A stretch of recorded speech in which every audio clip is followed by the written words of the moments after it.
Travel isn't just about destinations, it's about the people you meet, the cultures you immerse yourself in, the stories you carry home. I'm Relebogile Mabocha, and on my travel feature, I take you on a journey beyond the guidebook. Each week, I connect with fellow travelers, insiders, and storytellers to bring you the heart of every place. Whether it's a hidden gem right here in South Africa or a dream destination abroad. Join me as we travel through conversations, memories, and inspiration. Listen wherever you get your podcasts. Right, time to talk travel and tourism, and today we want to revisit something I know our listeners are crazy about, the nostalgia, the romance of steam travel and steam trains. Now, we want to focus on the very popular Ceres Rail Company, and I know many of you love a trip on the train out to the Elgin railway market using the Ceres Rail Company, but might not be aware of the fact that there are actually other rides that can be enjoyed in the peninsula area. So we're going to talk about both of them. Joining me on the line, Rick Botha of the Ceres Rail Company. He's their director and ops manager. And Rick, it's great to have you with us this afternoon. Welcome. Thanks, Pippa. It's great to be back on CapeTalk again. Thanks for having me. It's always a pleasure to chat to you. And I hope listeners who have had the experience of taking a trip to the Elgin Railway Market or the other route, which we'll talk about, will share it with us. If you've been recently and you want to talk to us about how you experienced it, please send us a WhatsApp to 072 567 1567. Rick, remind us a bit of the history of this company and of the particular tracks and locomotives that you're using. Pippa, the company was started in the early 2010s, actually with the main goal of moving fruit freight by rail, and the tourism side started off as a spin-off. Really? Initially running just from between Ceres and Wolseley, and then later expanding to actually be based out of Cape Town, running to Elgin, and then various routes that we'll also chat about now. Mm-hmm. We've got a fleet of steam locomotives. We've got a few of them that come from the 1940s. We've got one that comes from the early 1930s.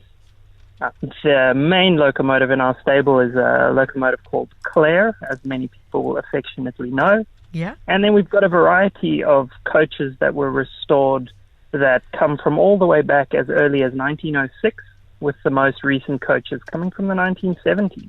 And the experience, Rick, is one I've never had. So let me say that up front. I know it's all about romance and taking things slowly and drinking in the view as you go.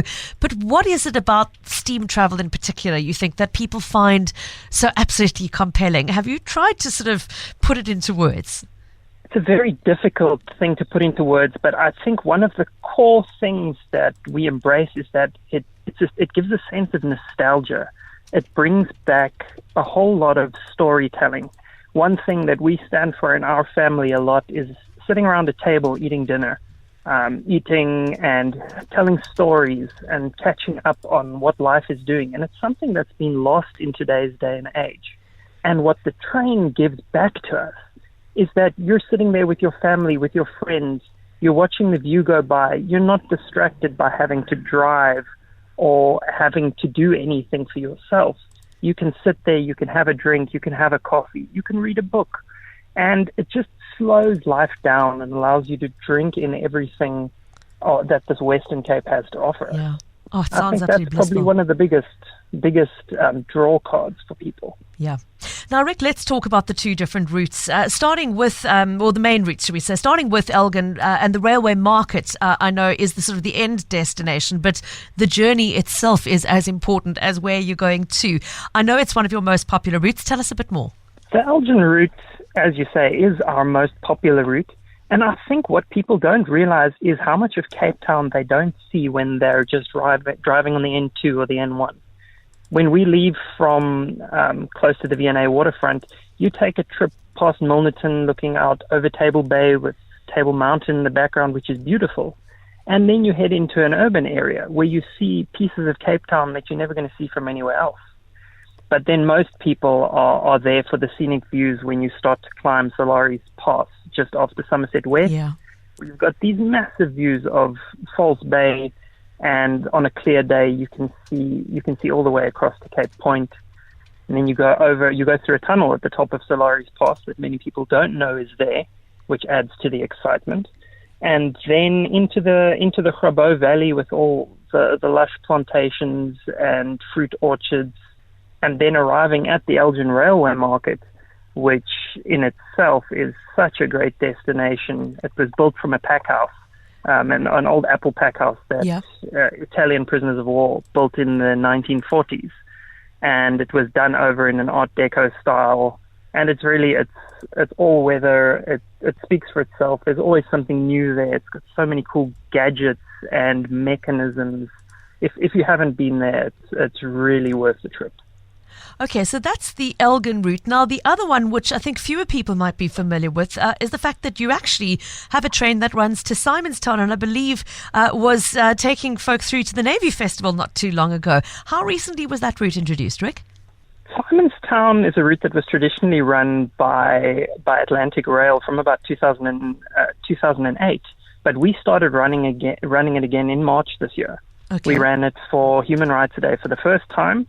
And we ran it most recently for the Naval Festival on the 6th of October, which was also great.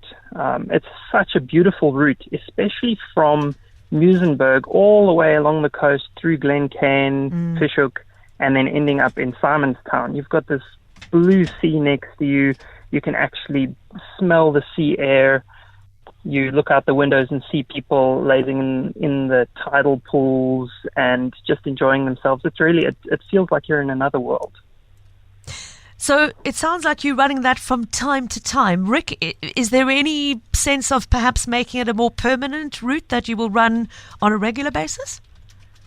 It definitely is. At this stage, we're running it about once a month, but we will look at increasing the frequency in future. We're still, with the rail network and some of the damage that was done during COVID, we take a bit of a roundabout route to get to Simonstown, and that adds a bit of uncertainty in the process. So for now, we're just doing it on occasion, once a month, once every 6 weeks or so, and then we'll be increasing that frequency as the rail network recovers in the next few months. Okay.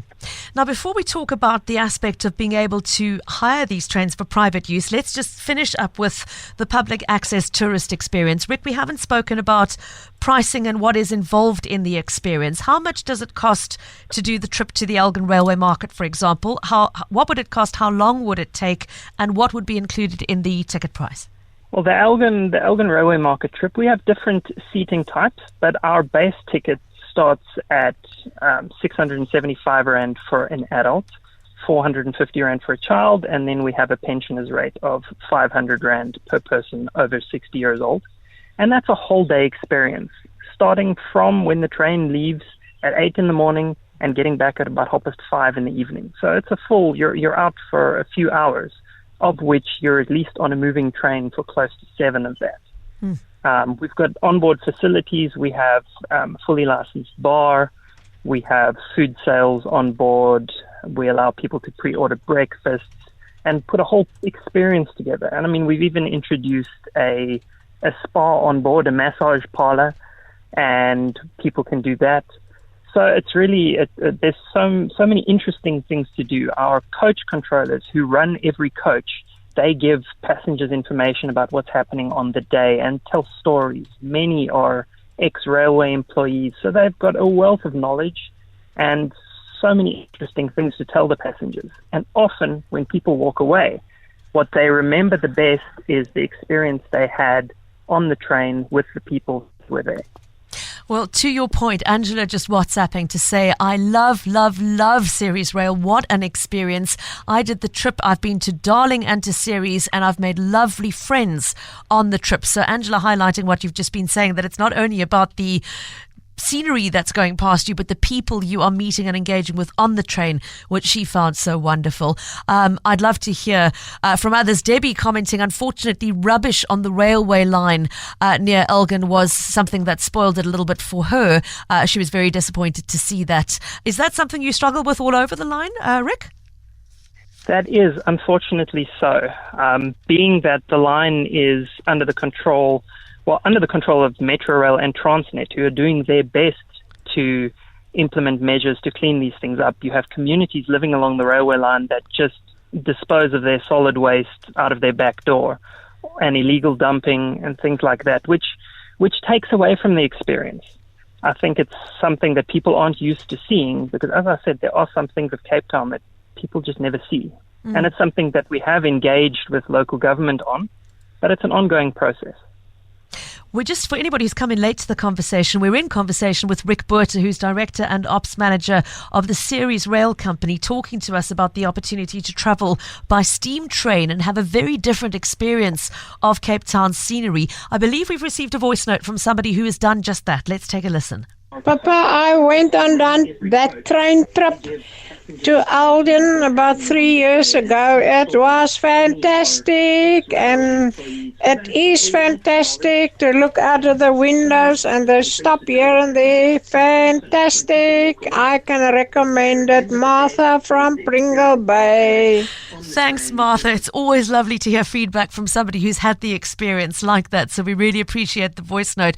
Rick, before we run out of time, I wanted to mention to listeners something I didn't know until this morning, that you can actually hire your trains for events and photo shoots, movie shoots and the like. Tell us more about that aspect. Correct. That's actually one of our core pieces of business. Is we do a lot of work for the film industry. There are a lot of international shoots that come out here for us to do shoots with them. We did a commercial that went to the Super Bowl earlier this year that we were involved in. And that's just one side. And as you say, with the charter side, we've got a lot of companies that come to us for year-end functions, or big companies that want to take all their staff out to an event, or they want to take them on an overnight experience, and we curate all these things. We start with them, telling them where we can go, and we put together a custom package for them. They don't have to go to Elgin. We can take them to Darling. We can take them up the West Coast, and it all just depends on who wants to do what. We try and work within a budget that someone has and just create something unique.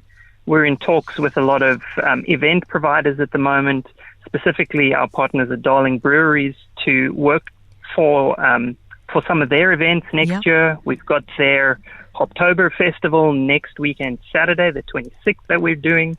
So we've got so much interesting stuff that's actually going on.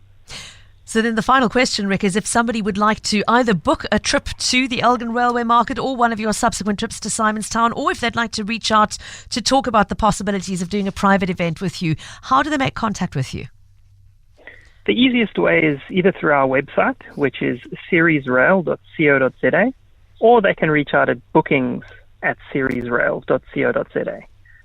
Rick Botha, thank you so much for joining us this afternoon, Director and Ops Manager for the Ceres Rail Company. Travel isn't just about destinations. It's about the people you meet, the cultures you immerse yourself in, the stories you carry home. I'm Relebogile Mabotja, and on my travel feature, I take you on a journey beyond the guidebook. Each week, I connect with fellow travelers, insiders, and storytellers to bring you the heart of every place, whether it's a hidden gem right here in South Africa or a dream destination abroad. Join me as we travel through conversations, memories, and inspiration. Listen wherever you get your podcasts.